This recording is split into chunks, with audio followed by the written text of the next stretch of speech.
in a world beforehand, in the Adam world, God tested all of the souls, and he sets this great fire, and all of the souls of the prophets and the messengers and the people are commanded to go into the fire.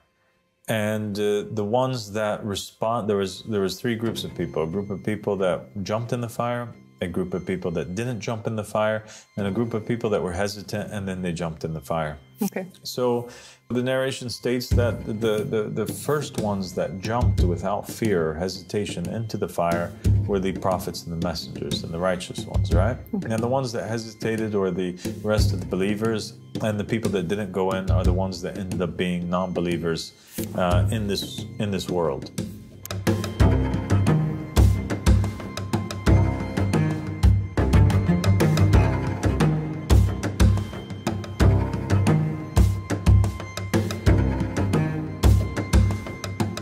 All right, so now let's rewind all the way back, and we'll talk later about why it is that Muslims believe that Muhammad and his family are deserving of this inherent infallibility. But let's go back and prove everything that we've talked about so far, and highlight and look at through the Torah, the Bible, and the Quran at the different types of mistakes that the prophets and messengers were listed as having committed. Okay, sure. Do you want to start off? Let's start with Genesis. Okay. I mean, we spoke about it in the previous episode that basically our whole story as humanity began with a mistake. And that mistake was committed by Adam. Adam transgressed the covenant with God. He ate from the tree. He only had one thing that he was supposed to not do, and that was eating from the tree of knowledge of good and evil, and he did it. And for that reason, he was expelled from the Garden of Eden. But he was not deleted as a prophet. He was recorded, of course. Yes. Yeah. So why didn't he lose his job as a prophet? Now this is where we need to zoom in. We've mentioned the mistake before, but now we need to zoom in and figure this out. What did Adam do?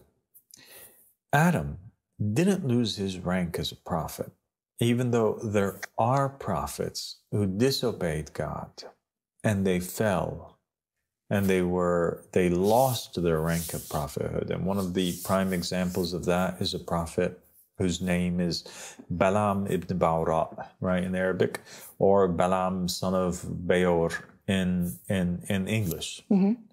And the narrations of the Jews state very clearly that Balaam was to the non-Hebrews, he was to the Gentiles, a prophet that was at the same rank as Moses. Mm-hmm. Okay, so he was like the Ulil Azm for the non-Hebrews. I mean, he didn't come with his own jurisprudence. He was still teaching the same jurisprudence as Noah. Mm-hmm.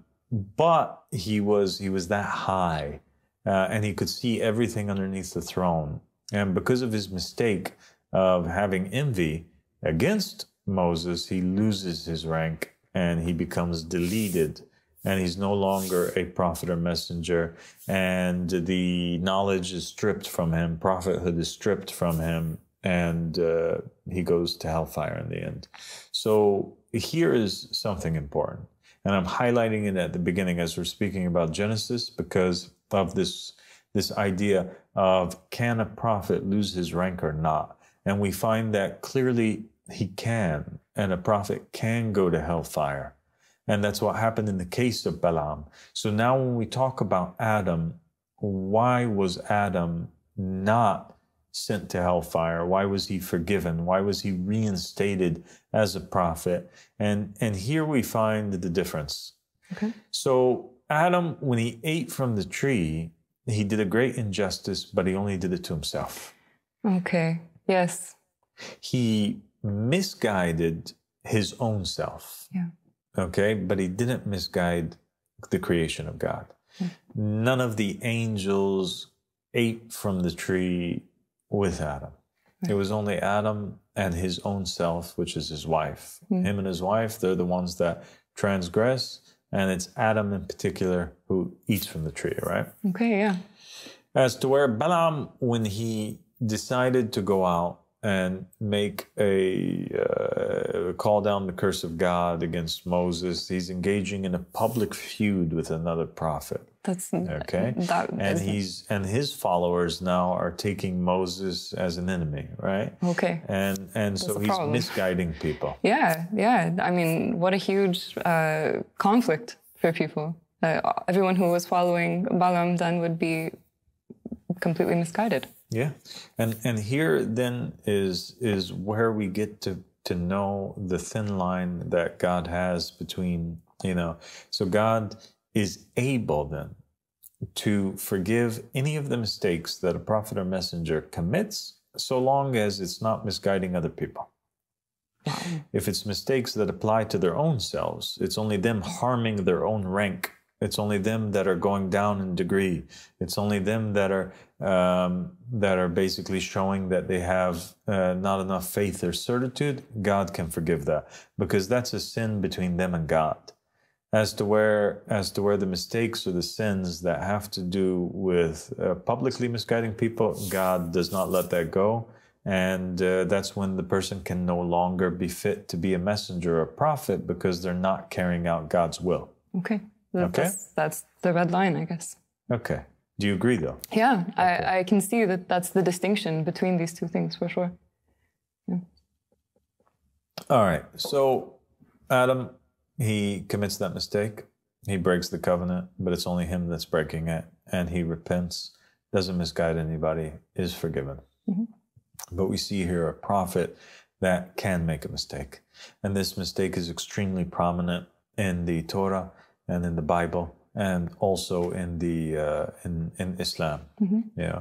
And I think in Judaism and Christianity, they don't really even consider Adam to be a prophet. It's more in Islam, so that's why Jews and Christians are more laid back about Adam committing this sin, because they consider him to be just the father of humanity. Yeah. As to where Muslims, no, he's an infallible prophet. Yeah. I found it interesting to learn.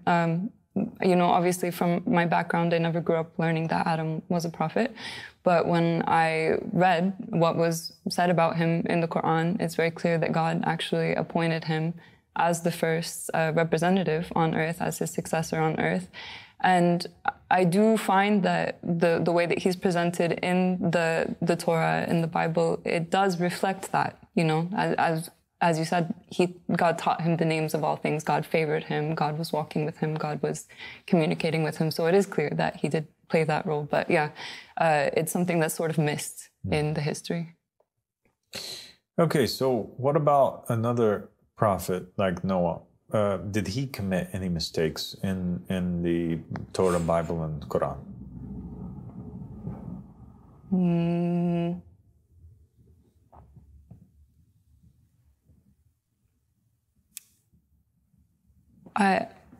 I think I would have to ask you what qualifies as a mistake. I mean, he's talked about in a way that could be described as imperfect in the Bible. It's said that he was intoxicated in a tent, and that his son came in and discovered his father's nakedness. If the story would be considered a mistake. So for sure, for Jews and for Christians, this is definitely one of the highlights of one of the mistakes that Noah did, and that is that he loved alcohol, and he became extremely drunk one day. And you can tell the rest of the story. Just that he was intoxicated. He was passed out, unconscious in his tent. And it's said that his son entered upon him, and then he left, and he was telling his brothers that he discovered his father's nakedness, and that's what happened. And the other brothers were, of course, trying to cover that. So in Judaism and Christianity, the drunkenness of Noah. In Islam and the Quran, we don't find this story of the drunkenness of Noah, and you find also that the Muslims would... They take issue with it, right? Yeah, they take issue with it, and they would actually, because they have this idea, this belief that there are corruptions in the Torah and in the Bible. Yeah, this is one of them that they believe. Yeah, so they automatically dismiss this, and they say Muhammad said alcohol is haram, so it had to be haram for all prophets and messengers, and none of the prophets and messengers would have went against the Sharia of Muhammad, and this had to be the way that it always was, and therefore this must be one of the corruptions there. But regardless, because we'll talk about this later, this idea of alcohol, whether it's forbidden or not forbidden, and its role in the history of humanity in a future episode. But right now, let's talk about whether or not Islam and the Quran highlights a mistake of Noah, or is Noah without mistake in the Quran. And we find that Noah does not escape from being highlighted as a person who commits a mistake. In fact, there's the story that takes place where Noah, the ark is about to take off. Yeah. His family, he wants them to be on the ark. His son refuses to get on the ark. His son takes refuge, on this tall mountain. And Noah is questioning God, and he asks him, he says, God, you promised me that my family would be saved. So he's questioning his prophecy that he got. Okay, yeah. He says, what about my son? He's from my family. And then God chastises Noah and says, Noah, he's not from your family. I'm warning you lest you be from the ignorant ones. So basically, God's telling Noah, don't question my judgment, don't question my prophecy, and don't doubt. If you continue with this crying and questioning and wondering about your son, you're going to actually be from the ignorant people, and I don't have any prophets that are ignorant, so don't lose your rank. Wow. Yeah, that's, for sure, that is a clear mistake, and God is making it clear in the way that he speaks to him. So, yeah. So then we have Noah, who's a covenant prophet, one of the greatest of prophets. And we find that both Jesus and Muhammad, they never committed the mistake of Adam. So Jesus and Muhammad, and we're going to use those two because for Christians and for Muslims, they have inherent infallibility. So we find that indeed, Jesus and Muhammad, they never commit the mistake of Adam, where they go against a direct commandment that God has given, ever. This never happens with them. And it also never happens with them that they are questioning a prophecy of God's, like a God telling them, that someone is they don't go back and say, hey, why is this person not saved, or something in such a direct manner like Noah does, right? Yeah, that's true. So then let's move on to Abraham. What's some of is Abraham mentioned for having any mistakes? Abraham.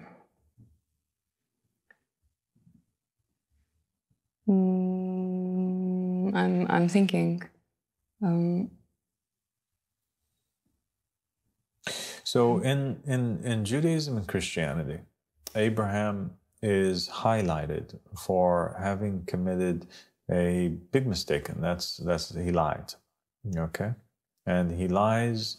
Yes, he lies, or in order to save his life. It because of Sarah? Because the incident with Sarah. Yes, okay. When he says that's my sister, not my wife. Exactly. Okay. So basically, Abraham is traveling with his wife, Sarah. Mm-hmm. And Sarah's given this phenomenal beauty. Like, she's so extremely gorgeous, the narration state, that she's given something like 2/3 or half of the beauty of all people on earth. Okay, wow. She's like the female version of Joseph, right? In her time. She's actually pretty much one of the reasons why Joseph ends up, because he's her grandson, end up coming out so handsome, is because of the beauty that Sarah had. Wow. And so Sarah is traveling with Abraham. Then back in the day, there's no police. It's kind of like the wild, wild west. It's dangerous. There was a lot of robbers. There was a lot of mercenaries that are just kind of waiting on the roads to attack people and rob people and take what it is that they want. Abraham's traveling with Sarah. He doesn't have an army with him. He doesn't have a nation. He just has some servants, and he is stopped twice, okay? And twice he's confronted about Sarah. Once is in Egypt, okay? And that's by some of the Egyptian men who find Sarah, and they find her extremely attractive. And so they decide that they're going to go back and inform the Pharaoh. Pharaoh gets word that there's this beautiful woman that nobody has seen the likes of her beauty ever. And he summons Abraham. And he asks him, who is she? Abraham is worried that if he says, I'm her husband, that Pharaoh is going to kill him and just take her away. Okay. So then he says, actually, she's my sister. Okay. And so Pharaoh decides to propose to her. And Abraham allows it to happen. Wow. The Bible says, the Torah says, that she is taken into the household of Pharaoh. In the narration states, she's taken into the household of Pharaoh. And in return, Abraham is given all of these extreme riches, right? He becomes rich. He actually makes his fortune. And it's one of the things that a lot of feminists, Jewish feminists, they criticize Abraham for. Because they say that Abraham actually made his fortune out of the fact that he sold his wife, as property to Pharaoh and accepted these gifts in exchange. Yeah, I can see that's extremely controversial for sure. And so the Pharaoh, he takes her into his household, and the Bible doesn't really state what happens or how far did things get between the Pharaoh and between Sarah. It doesn't have word or mention on whether or not the marriage was consummated or not, just that she was taken into his household. Okay. Then plagues start to strike Pharaoh and his people. They all start getting extremely sick. And Pharaoh puts two and two together, and he realizes that it's because of this woman that came into his household. She's the reason behind all of the misfortunes. Everything was good before we met Sarah. Everything was good before I married her. And now that I'm married to her, there's something not right. So he goes and he talks to her. And he manages to get a confession out of her that actually she is married. And so he puts two and two together, and he realizes that God is striking him with these calamities because he married a married woman. Okay. And so Pharaoh takes Sarah, and he begs Abraham to pray for their cure. And he tells Abraham, he chastises him, basically tells him, why did you do this? Why would you marry your wife to me? And then Abraham says, I was worried you guys were going to kill me. So Pharaoh allows him to keep the riches which he gave as dowry for Sarah. And he also grants to Abraham one of his daughters, and that is Hajar, as a handmaiden. And so he marries to kind of make up for the whole incident. He gives one of his own daughters to Abraham, and Abraham takes her, and they move on. Okay. Wow, that's quite a story. And so this is the mistake of Abraham in the Bible and in the Torah. And in the Quran, can we find the same story? We don't find this same story in the Quran with such detail, but what we do find is we find that there are several verses which highlight, regardless of interpretation, if we're just talking about the apparent view of it, we find that Abraham, at one point, he's questioning whether or not the sun is God, whether or not the moon is God, whether or not the star is God. So we find that Abraham does have a mistake in the Quran, and that is that he's confused at one point in time over who is God, the identity of God, his perfection is limited. Right. He doesn't know he's actually committing or possibly committing polytheism at one point with trying to identify who God is. Okay, yeah. So it's clear that he's not born knowing Infallible. everything. Yeah, he's not born infallible. Yes, and it's clear that he made a mistake. Yeah. Although Abraham's mistake, like Noah's and like Adam's, were all personal mistakes. They were not mistakes that misled their nation or changed the rules of God, or that he was going out fighting a prophet or a messenger. Like what he did hurt himself. Yeah. Okay? Yeah, okay. All right. What about the next Ulil Azm prophet? Let's talk about Moses. Okay. There are a couple of things that I can think of, but I think probably the biggest one was when he didn't circumcise his son.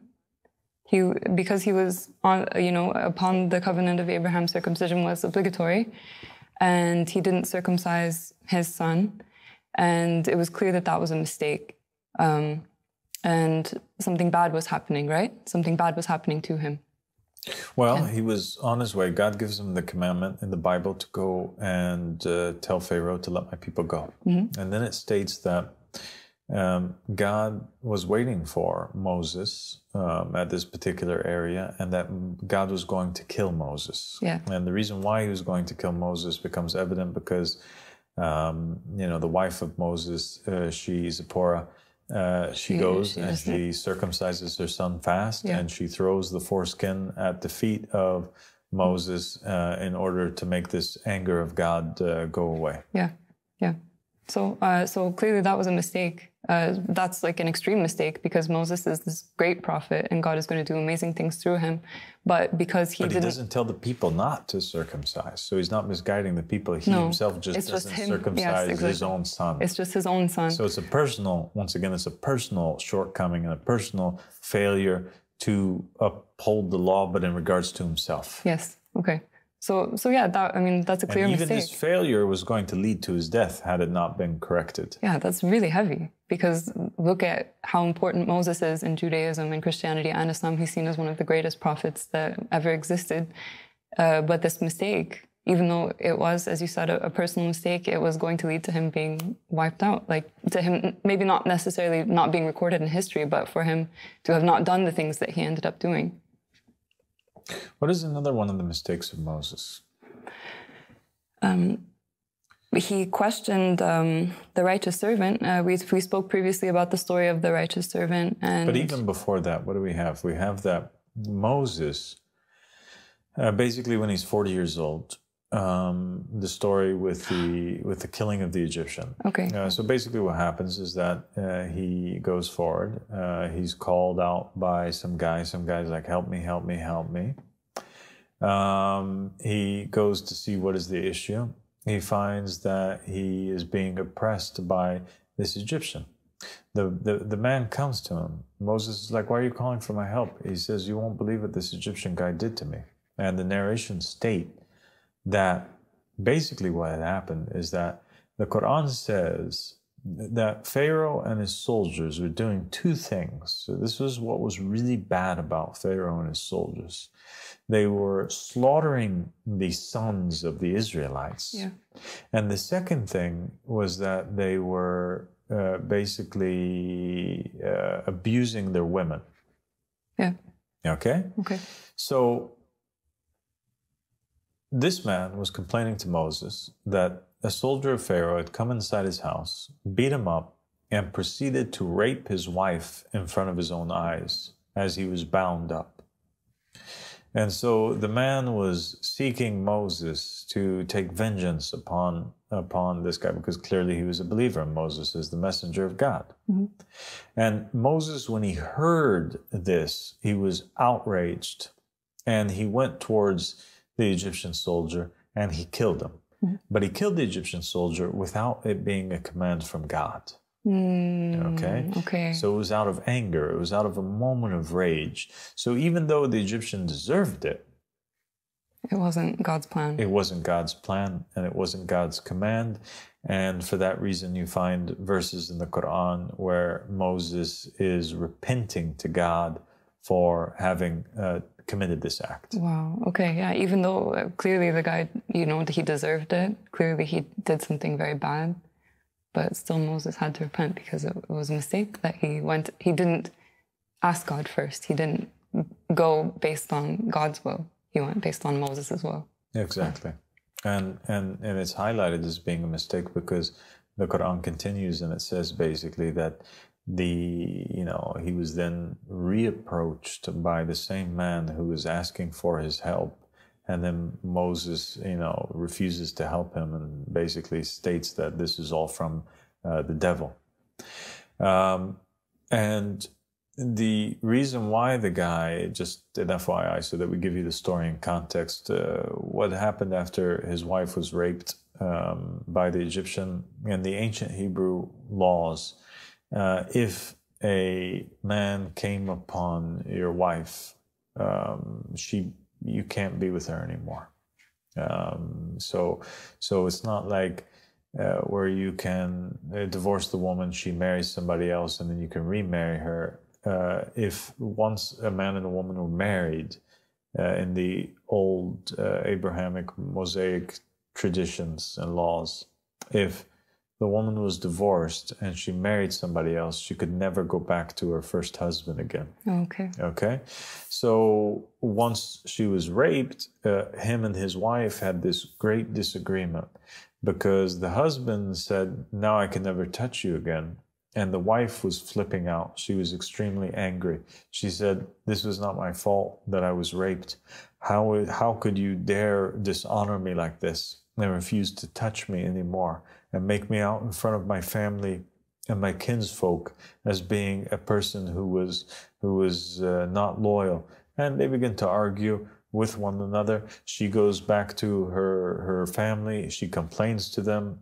She narrates to them what happens. She's blaming her husband. He couldn't even protect me from the soldier, and now he's blaming me on top of that. Her brothers get extremely angry, and they come down to the house of the husband, and they threaten to kill him, at which point he runs, and then he begins to seek Moses' help in defense of him once again, and Moses this time refuses to defend this guy against the family of the wife. So clearly he knows he made a mistake. Yeah, and it was also at this point so it was the family also of the wife that turned to Moses and they say to him, "What are you going to do? Kill us like you killed the Egyptian yesterday?" So they're the ones that knew that Moses killed the Egyptian because they heard the story from the husband and from the wife, and it was for that reason that Moses also was filled with fear, and he was worried now that that this trap that was set for him by the shaitan was going to become a widespread rumor in all of Egypt, and that he was eventually going to be arrested and killed by Pharaoh for this act of murder. And that's what causes him to leave Egypt at that time and to go seek refuge in Midian. And then it's many years before he comes back. So there's a clear example of the mistake that he does. And there's also many other mistakes that are mentioned, that Moses had done in the narrations of the Ahl Bayt alayhim salam, and in the Jewish traditions, and also in the Torah. One of them is that Moses he had an extreme temper. So just like he killed this guy out of anger in the Quran, we find an example of his anger in the Torah where he's told by God to speak to the rock, and instead he strikes it out of anger. And because of this act of aggression against the stone, he's forbidden from entering into the promised land. And you know this story, don't you? Yeah. Well, yeah, of course, that's clearly a mistake. That's a huge mistake. Other huge consequence. Other mistakes that Moses did was that he asked to see God in the open. Yeah, he was wondering about the nature of God, like so much. He was questioning the nature of God. Yeah. He had too many questions about things that were beyond his level. And God took great offense to his constant attempts of peeking behind the veil and, questioning like, okay, well, how and where and why?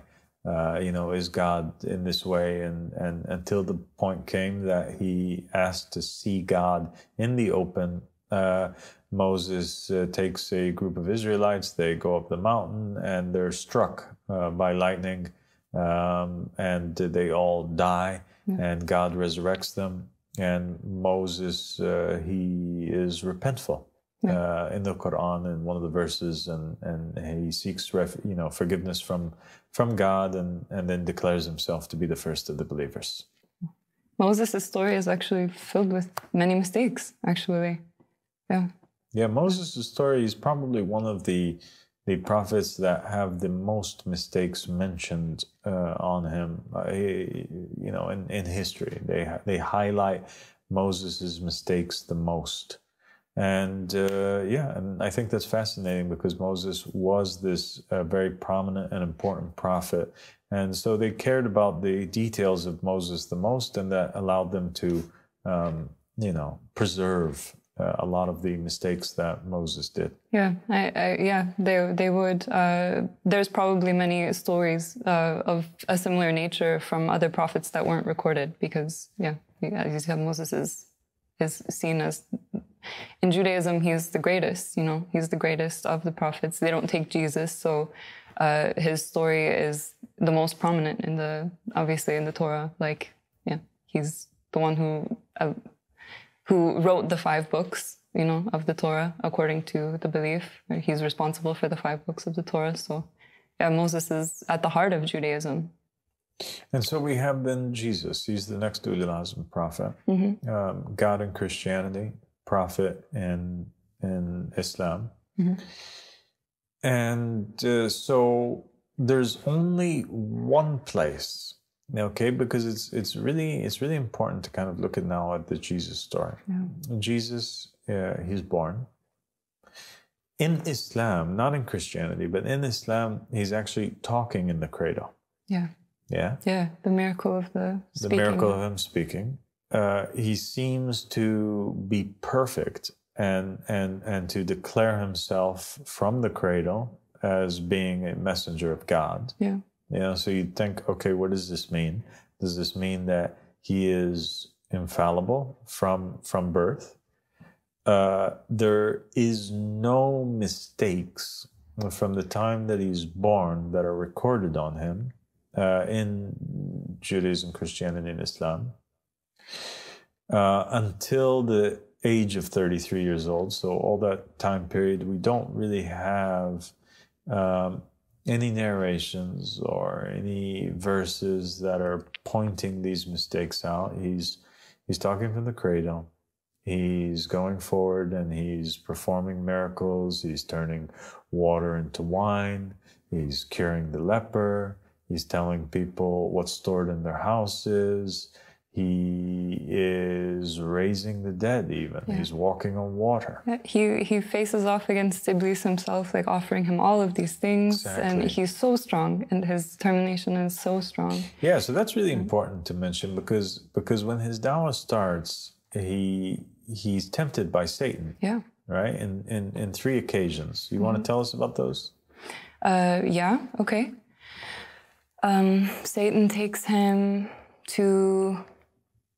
Satan offers him that you're hungry. He's fasting in the desert. He's been fasting for 40 days. By this point, he's obviously hungry. He says, if your God is true, turn this rock into bread. Turn this into bread, and and Jesus is not doing any of what he says. He even takes him to the top of a mountain, and he says, I offer you all of this. I offer you the power. I offer you everything in this world. And again, Jesus isn't tempted. He isn't tempted by anything that he has to offer. Jesus is not fazed at all by his offers. So Jesus is tempted by the devil and he stands strong. And that's really important because it proves that Jesus is infallible. Satan cannot affect him. Okay? He's stronger than the whispers of the devil. So then where do we find the mistake that Jesus has committed? And the only place that we find in the Gospels that Jesus seemingly makes this mistake is that he doesn't want. This is the only place where his will is going in an opposite direction to the will of God. Right? So an infallible, his will should always be aligned with the will of God. Right? Like the Quran says, and you do not will except that God wills. Right? We find this taking place right before the arrest of Jesus. He's praying to God. And he's begging God. And he's saying to God, let this cup be moved from me. I don't want this thing that you have told me is going to happen to me. I don't want to be crucified. Please don't let it happen to me. You know? But if it is your will, even though God already said that it was his will. You know, so he's questioning the will of God. Then let it be so. I accept it, but please don't let it happen. Now, this is a very important point because it becomes clear then that Jesus can't be God. This very incident proves that Jesus is a creature. And that Jesus is not God, because God does not have multiple personality disorder where he's willing different things, right? So clearly Jesus as a creature has a different will and a different idea of what he wants to happen than God does. He says, let your will be done. Like he does make the stipulation of, but let your will be done, not my will. But please, if you will, lift this cup from me. That means there's two different people, and there's two different wills. That's true. So it is at this moment where Jesus becoming a creature or being a creature becomes evident that is Jesus's mistake. And you know, we have to say that even though this is considered to be a mistake for somebody who's at the rank of Jesus, because he was an Ulil Azm prophet and he was pretty extremely perfect. It is not a mistake like the rest of the previous prophets and messengers made, right? So it's a much lesser severe mistake than, say, for example, the mistake of Adam. There's no comparison. Here, Adam is breaking the covenant with God and directly disobeying him. Jesus is just saying, you know, please don't let this happen. Okay? Noah is questioning God. Jesus is just asking God, right? Abraham, you know, is lying, you know, and you know, maybe he should have been more brave or more firm or more trusting that God would protect him and Sarah, which God did. Abraham failed to do that. Jesus, you know, to a much lesser degree, is failing to have absolute trust in God's plan, right? So it's similar to what Abraham did, but much less, because he's asking and he's not doing like Abraham did. And his mistake is obviously much less severe than the mistakes that Moses was committing. Yeah, for sure. Okay, so then what about Muhammad sallallahu alaihi wasallam? What mistake did he make? Yeah, so Muhammad, he has inherent infallibility according to the Shia. Do we find that he has a mistake? Well, we have in the Quran a verse. Which, and by the way, we have many verses in the Quran, just FYI, that are indicative and point to mistakes of the Prophet. But I'm going to dismiss most of them for the mere fact that there's a very big disagreement between Sunnis and between Shia over who the verses were talking about. So, for example, there's a verse in Surah 80 which says he frowned and turned away. And this is basically God chastising somebody because there was a blind man who came and he had questions about religion, or he wanted to know something, and he interrupts the speech of the prophet and as he's talking to other people. And according to the Sunni narration, the Prophet Muhammad is way more concerned with the rich established Qurayshi people and with giving them dawah than he is this blind man who's poor and has nothing. And so God chastises him for that. The Shia, though, they say impossible. This verse, the people of the house, the very family of the Prophet Muhammad, have stated that this has nothing to do with the Prophet Muhammad. It's because you guys are Nasibis and you guys are trying to take away the rights of the Ahl Bayt and bring down the Prophet's rank, that you're saying it's about the Prophet, but actually it's about the companion of the Prophet, Uthman ibn Affan. So you have verses like this that are pointing towards mistakes of the Prophets. If we're talking about Sunni Islam, then even for the Sunnis, the Prophet Muhammad ﷺ committed many mistakes, right? That should never have been committed. And for the Sunnis, even some of these mistakes are really bad, like very, very bad mistakes, like that one. But for the Shia, no. Muhammad ﷺ, he didn't make any mistakes. There's only this verse in the Quran, which is at the end. It's one of the last verses in the entire Quran, and it states, or one of the last verses to be revealed in the Quran, and it's a verse directed towards the Prophet, and it says, "O you Prophet, inform the people of what has been revealed to you, and if you don't reveal it, then it would be as if you did nothing." Wow. Okay? And this is a very strong worded chastisement to the Prophet Muhammad ﷺ. And the interpretation of this verse by the Ahl Bayt is basically that the Prophet Muhammad received the commandment from God at Ghadir to announce that Ali ibn Abi Talib was his successor and his vicegerent. Okay? But he was feeling uncomfortable. He was not wanting to. He had a struggle within his chest. He didn't want to appoint Ali ibn Abi Talib, or rather he was fearful. It's not that he didn't want to appoint him, but he was fearful about the reaction of the people, that they would say, "Oh, look, he's just appointing his family member," and these types of things. So he feared the tongues of the Muslims, you know, and he shouldn't have done that.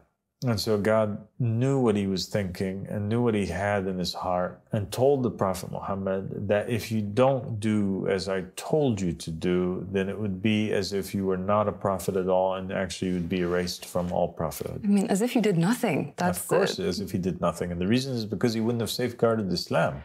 So all of Islam would have been wiped away. Yeah. So it would have been lost. All of his work that he would have done would have been for nothing, because if he doesn't point Ali ibn Abi Talib, then the people who usurp the religion after him, false imams, would come and they would change the word, and nobody would have followed Imam Ali, because the Prophet would have never said to follow Imam Ali. Wow. Wow. So, but the mistake of Muhammad here that we see, small. It is extremely small because it's not even on his tongue. The mistakes that are happening with Adam and them are ones that they're doing. It's choices, actions that they're committing. Jesus, his mistake is just a word that is spoken. Yeah. Okay? Muhammad ﷺ, it's not an action that's done, or it's not a word that's spoken, but rather it's something which is within his own chest. Wow. So that would not even be considered to be a mistake with normal people, but for somebody at the rank of Muhammad ﷺ, even this in his chest shouldn't have existed. This mere passing by of a thought shouldn't have been there. This struggle shouldn't have been there. And that's why Muhammad continues to be inherently infallible, because he never does or says anything that leads people into misguidance, and he does not make any mistake that is spoken or actions that are done that are mistakes that oppress his own self. And it's just something that's going on within himself. It was a forewarning. God was warning him with this verse so that he doesn't actually speak something or question something. That's amazing.